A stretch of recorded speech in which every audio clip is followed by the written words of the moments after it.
sur Al24 News pour cette édition spéciale consacrée à la situation au Moyen-Orient et à cette guerre entre l'Iran, l'antitétionniste et les États-Unis. On retourne justement du côté de Téhéran pour retrouver une fois de plus Madame Yalda Amrouni.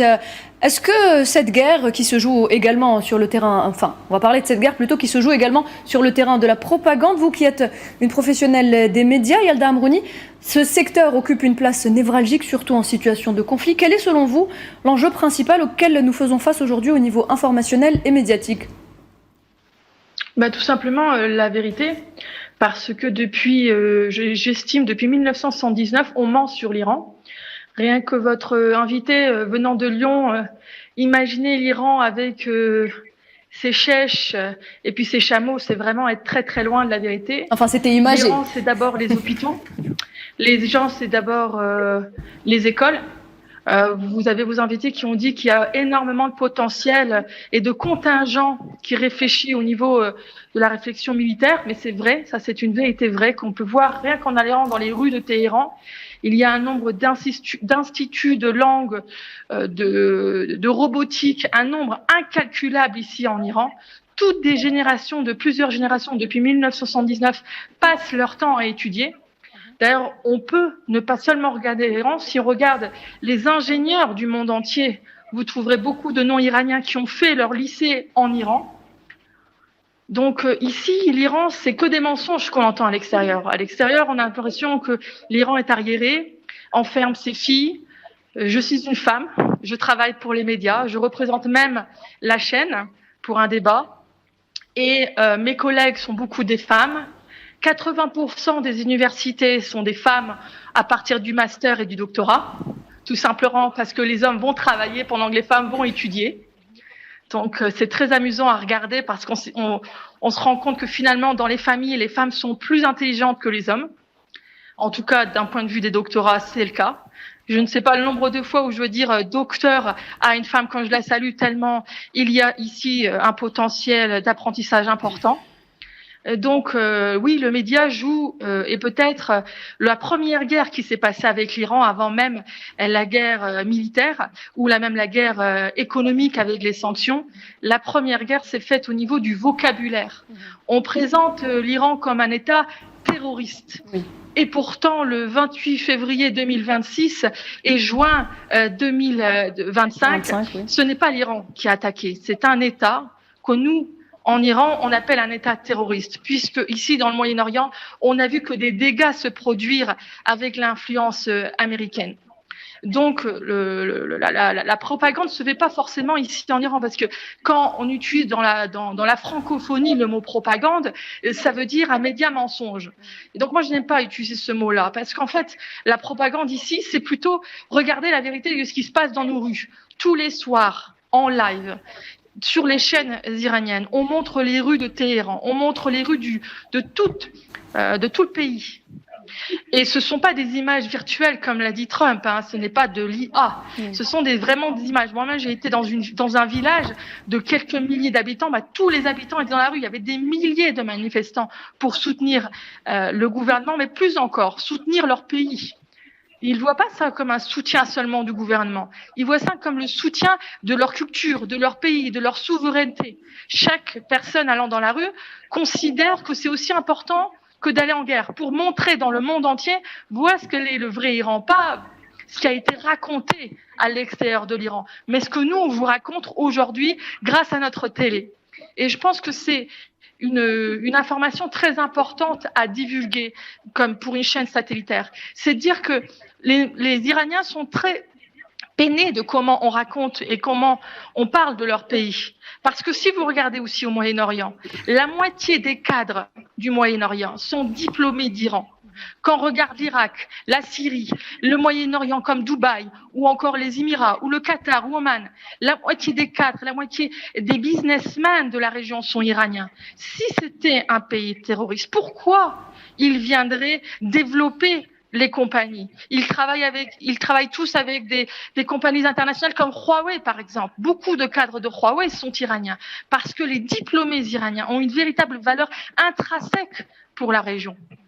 On raconte encore une fois, je veux souligner encore une fois que l'acte terroriste qui s'est passé, s'est passé le 28 février, Oui. que des millions de personnes dans le monde entier, pas seulement en Iran, ont respecté l'ayatollah Ali Saïd Khamenei, le leader de la révolution islamique. Ils le respectaient en tant que chef religieux.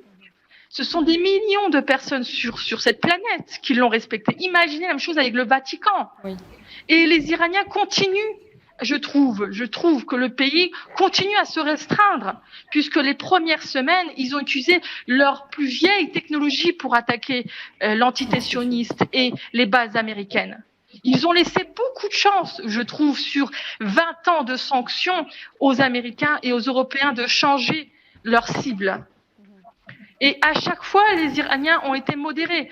J'ai lu un commentaire sur X que je trouvais très intéressant, où quelqu'un disait « Le détroit d'Ormuz a toujours appartenu aux Iraniens. Ça fait 40 ans que ce gouvernement existe. Jamais ils ont fermé le détroit malgré les sanctions, malgré les guerres. Parce que la guerre n'a pas commencé en 2025. Elle a commencé pendant la guerre en Irak contre l'Iran et l'Irak. Les guerres, ce n'est pas la première guerre que l'Iran fait face, historiquement parlant. Donc, ce que je veux dire par là, c'est que l'Iran avait des bonnes raisons de pouvoir fermer ce détroit. Et pourtant, ils ne l'ont jamais fait. Toujours dans un but d'être bon avec ses voisins, qui les ont toujours présentés comme des terroristes. Et pourtant, ce n'est pas l'Iran qui agit de manière terroriste. Très bien, merci. Merci. Allez-y, continuez votre idée. Donc, ce que je voulais expliquer, c'est qu'en se défendant, l'Iran reste modéré. Et c'est ça que le peuple iranien veut montrer. C'est que c'est un peuple érudit, c'est un peuple patient, c'est un peuple qui considère qu'avec sa civilisation très ancienne, a une responsabilité humanitaire et humaniste. Et c'est une chose qu'il faudrait dire plus souvent, parce que Ali Larijani a été représenté qu'après sa mort comme un philosophe par les chaînes étrangères. Pourtant, Ali Larijani a toujours été un philosophe. Le leader de la révolution islamique, on a admiré à sa mort sa bibliothèque. Et pourtant, sa bibliothèque était toujours là. Elle a toujours été là. Pourtant, il n'y a qu'après qu'on considère que c'était finalement des érudits. Il est bien dommage que les gens doivent tomber en martyrs pour qu'on commence à dire que c'était des gens intègres et que c'était des gens finalement intéressants à qui parler. S'il est bien dommage qu'on présente l'Iran comme un pays terroriste quand l'Iran n'a fait que se défendre du début jusqu'à la fin, que ce soit la guerre en Irak, que ce soit la guerre des 12 jours ou que ce soit la guerre qui a commencé en ce moment le 28 février. Et c'est ça qu'il faudrait indiquer. La guerre veut être finie par les Iraniens parce que les Iraniens sont fatigués. Les Iraniens sont fatigués par les sanctions. Les Iraniens sont fatigués d'être vus comme des terroristes.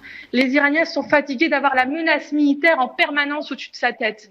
C'est pour ça que les Iraniens ont changé de vocabulaire aujourd'hui. Le porte-parole de l'armée a indiqué qu'on passe du domaine défensif au domaine offensif.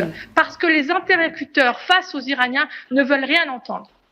Merci Yalda Amrouni, merci pour ce précieux témoignage. J'espère qu'on aura l'occasion de vous inviter une prochaine fois également pour continuer à nous parler de la situation en Iran et élever justement la voix des Iraniens.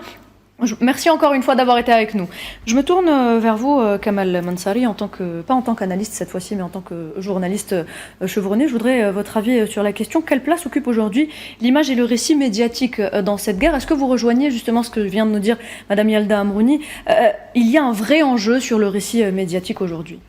C'est vrai qu'on a noirci le tableau de l'Iran. Pourquoi? Parce que d'abord, dès qu'il y a eu le changement de régime en Iran, donc en 1979, le nouveau régime a perturbé, a remis en cause l'équilibre qui était en place. Le régime du Shah était pro-israélien et était assujetti, soumis au dictat américain. Donc ce sont les Américains qui le protégeaient. Ce qu'a fait aussi... Les Iraniens n'oublient pas une chose que Mme Amrouni n'a pas cité, c'est le fait que le Mossad et la SAVAK ont participé à la répression des opposants pendant des années et qu'il y a eu des coups d'État menés, enfin des opérations spéciales menées par la CIA contre Mossadegh en 1953 lorsqu'il a essayé de nationaliser le pétrole iranien. Donc, on voit que le mal est plus profond, que les Iraniens connaissent leur interlocuteur, savent ce qu'il les attend des Américains. Ils ne pourront jamais en tant que civilisation et en tant que peuple, accepté d'être guidés de l'extérieur comme a été leur chat. Donc ça c'est un aspect historique. De l'autre côté, c'est vrai qu'aujourd'hui, il y a une guerre médiatique. Qu'est-ce que l'on constate? On constate, par exemple, en Israël, qu'il est interdit, que les autorités israéliennes sionistes interdisent à tout citoyen israélien de filmer les endroits qui ont été, surtout les endroits stratégiques, les casernes, les postes militaires, qui ont été ciblés par l'aviation ou les missiles israéliens. Donc, elle les emprisonne. Elle laisse simplement les endroits civils pour un petit peu ameuter l'opinion internationale, essayer de gagner de la sympathie en disant, voilà, les Israéliens sont en train de tuer de cibler les endroits civils, alors qu'en réalité, on a vu hier, le Dimona a été démoli, et surtout que les Israéliens n'oublieront jamais la perte énorme de l'Institut Weizmann. En même temps, on a vu ce qui se produit aux Émirats, lorsque les Émiratis ont interdit à toute personne de filmer les infrastructures ciblées. Oui. On a eu l'arrestation de 25 personnes, principalement des étrangers, parce qu'ils ont filmé. Donc il y a une guerre médiatique, il y a une façon de noircir le tableau. On montre ce pays-là comme étant un pays terroriste parce qu'il ne correspond pas à l'image voulue à l'image qu'ils veulent donner justement à l'opinion publique. Il n'est pas soumis au dictat européen et américain. Et aujourd'hui, les Européens qui avaient toujours été d'accord dans la rhétorique avec les États-Unis s'agissant de l'Iran, aujourd'hui, ils se retournent contre les Américains et Israéliens dans la question de la guerre. Pourquoi? Parce qu'on voit précisément que cette guerre-là leur porte préjudice. Exactement. Et que ça a été une erreur qui a été vraiment mis en garde. Beaucoup ont mis en garde contre la guerre, contre le fait d'attaquer l'Iran bien avant, des semaines auparavant, notamment au sein de la base MAGA. On a dit qu'il faut pas se hasarder à attaquer l'Iran. L'Iran a une résilience, il a un potentiel, et les coûts de cette guerre sont incalculables. Je vais aller vers Monsieur Manuel Pouchelet pour revenir peut-être sur l'importance de l'image dans les conflits de haute intensité. Manuel Pouchelet, aujourd'hui on le voit, l'intelligence artificielle rend encore plus facile la manipulation de l'opinion publique par l'image. Oui, tout à fait. L'IA est un outil qui aujourd'hui inquiète et même interroge, puisque en tant que formateur au sein de mes cours, je la fais intervenir auprès de mes étudiants pour leur faire comprendre qu'il faut qu'ils gardent un esprit critique par rapport à ce qu'il aurait diffusé, à ce qu'il aurait montré. Et en même temps, on s'aperçoit qu'aussi c'est une arme, notamment sur les réseaux sociaux, puisque la guerre informationnelle, elle est aussi sur les réseaux sociaux, où l'on voit beaucoup, par exemple sur X, de nombreuses vidéos assez comiques, il faut le dire, présentant Donald Trump ainsi que les dirigeants iraniens par rapport au pétrole, par rapport au détroit d'Ormuz, par rapport à la situation en cours. Mais vous savez, on n'échappe pas aux marronniers habituels de la guerre, et je pense notamment à ce qui s'était passé, vous savez, avec la première guerre vraiment avec de l'information, qui était la première guerre en Irak, avec CNN qui diffusait 24 heures sur 24, on va dire, les avancées de l'armée américaine ainsi que de ses alliés sur le terrain.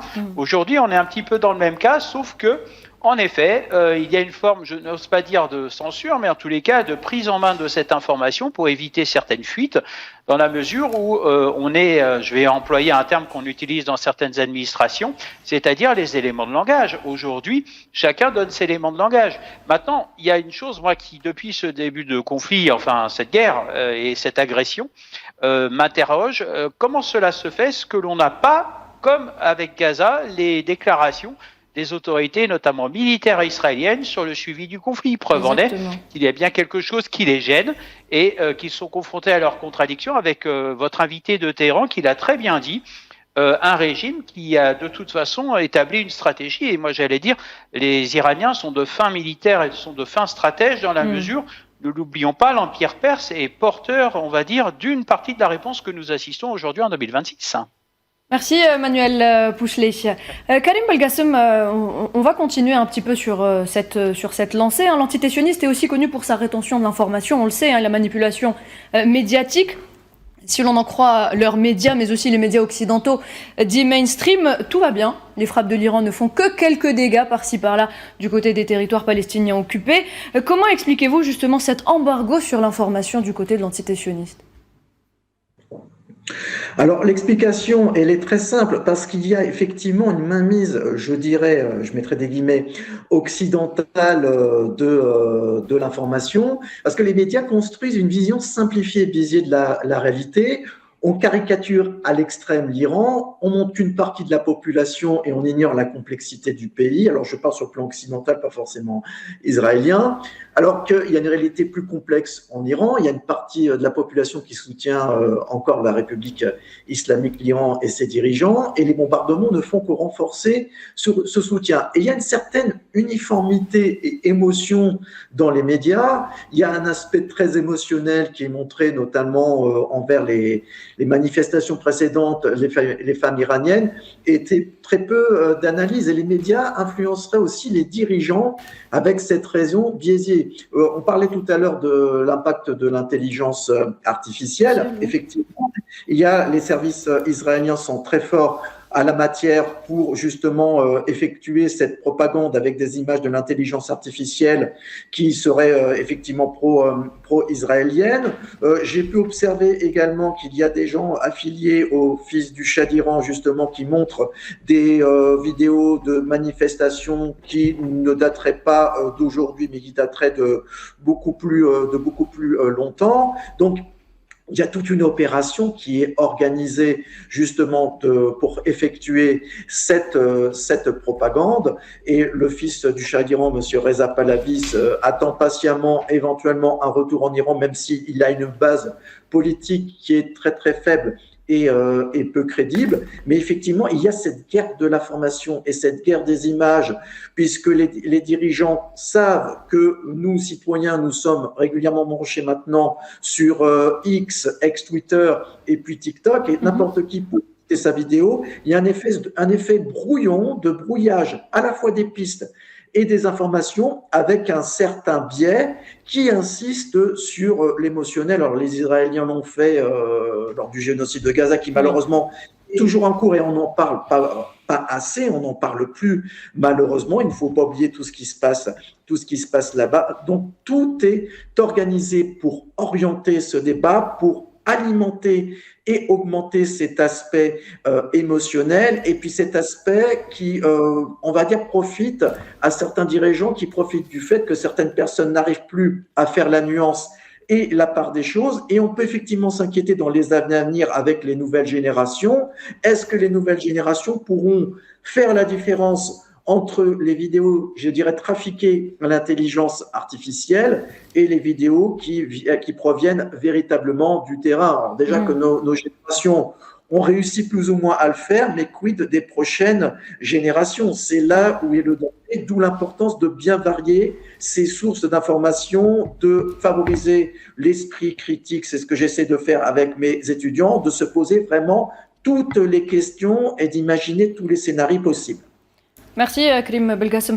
Kamal Mensari, très rapidement, vous vouliez intervenir justement sur l'intelligence artificielle, très rapidement, le temps, parce qu'ensuite on donne la parole à Abdelrahman. Absolument, rapidement, pour juste expliquer une chose. Il y a plus grave dans l'utilisation de l'intelligence artificielle, c'est le fait qu'elle est utilisée dans les frappes. On voit qu'il y a 3 programmes aujourd'hui qui sont utilisés par les Américains et les Israéliens, notamment le programme Gospel, qui lui-même cible, il fait le listing de toutes les cibles que les Américains, enfin que les armées américaines doivent cibler. C'est-à-dire, et parfois il y a beaucoup d'erreurs. Nous avons vu pourquoi l'école de Minab a été attaquée, parce qu'ils ont l'intelligence artificielle, le programme Gospel a dit que c'était une école qui appartenait aux gardiens de la Révolution. Le même cas pour le parc de la police en Iran, parce qu'il fallait trouver toutes les pistes, toutes les cibles de police. Donc c'est un parc civil. Donc il y a Gospel, et il y a aussi Wells Daddy, qui est une application qui permet aux cibles de cibler la personne, le commandant par exemple, pour pouvoir. Et tout ça, c'est fourni par la compagnie Palantir. C'est elle qui fournit toutes les données, et c'est pour ça qu'aujourd'hui la compagnie Palantir est pointée du doigt et dire qu'aujourd'hui l'intelligence artificielle est en train de déshumaniser la guerre. Merci Kamal Mensari pour toutes ces précisions. Abdelrahman Hadef, peut-être une dernière question sur les défis stratégiques et politiques qui se posent aujourd'hui pour Washington à la lumière justement de cette guerre en Iran.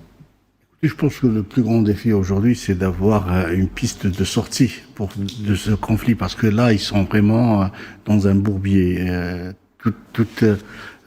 Tous les éléments d'analyse qu'on va aujourd'hui mènent vers vraiment une impasse pour les États-Unis sur le plan politique. Vraiment, ils savent pas quoi faire. pas de but de guerre.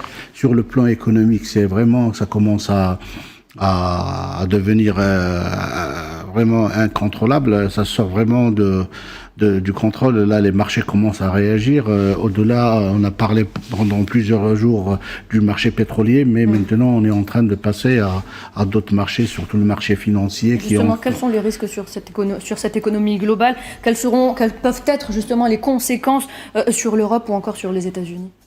Écoutez, déjà, les marchés financiers commencent à vraiment basculer. D'ailleurs, on est en train de voir un délaissement total du marché des actions vers des marchés les plus sûrs, c'est les marchés des obligations. Et ça, c'est un élément extrêmement important. Ce qu'on a vu aussi avec le prix de l'or qui est en train de reculer. Et là, c'est un indicateur extrêmement important que les investisseurs sont à la recherche de liquidité, donc ils sont en train de vendre pour essayer de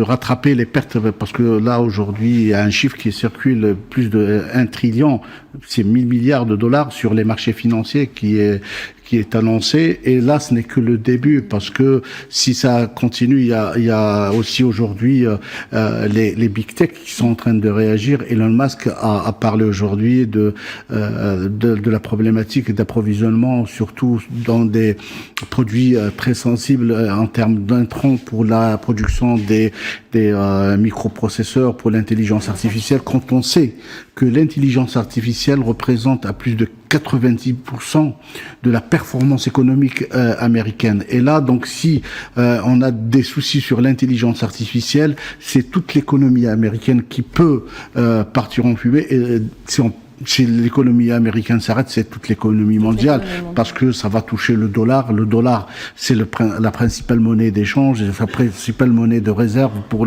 l'ensemble des pays à travers le monde. Donc, on est dans une situation assez complexe, et c'est pour ça qu'on voit les réactions de Donald Trump quand même assez incompréhensibles aujourd'hui. Un jour, il parle d'avoir anéanti tout l'Iran. Le lendemain, il demande de l'aide aux pays alliés. Le surlendemain, il parle d'ultimatum pour l'Iran. Donc là, vraiment, cette pression sur l'aspect économique, mais vraiment Donald Trump dans une situation assez délicate. La situation aurait peut-être été mal étudiée avant le début de oui, l'impréparation totale. Il y a un manque de préparation, manque de connaissance de l'adversaire, de l'Iran. On en a vu vraiment l'image qui est véhiculée par rapport à la réalité. C'est vrai, je voulais bien réagir à ce que disait Madame Amrouni, parce que nous avons aussi connu ça, oui, lors de la période d'occupation. Non, même lors de la période d'occupation. On nous appelait des terroristes. Oui. Et c'est après que les gens, nos leaders qui sont tombés sur le champ de martyrs, qui ont été reconnus comme vraiment des personnalités de haut rang. De haut rang, exactement. Je tenais à vous remercier tous d'avoir été présents ce soir. Abdelrahman Hadef, Kamal Mansari, Manuel Pouchelet, Madame Yalda Amrouni et Karim Belgassem. Merci à tous d'avoir participé à cette édition spéciale consacrée donc à la situation au Moyen-Orient, à cette guerre entre l'Iran, l'antité sioniste et les États-Unis. Mesdames et messieurs, merci de nous avoir prêté attention. Très bonne soirée.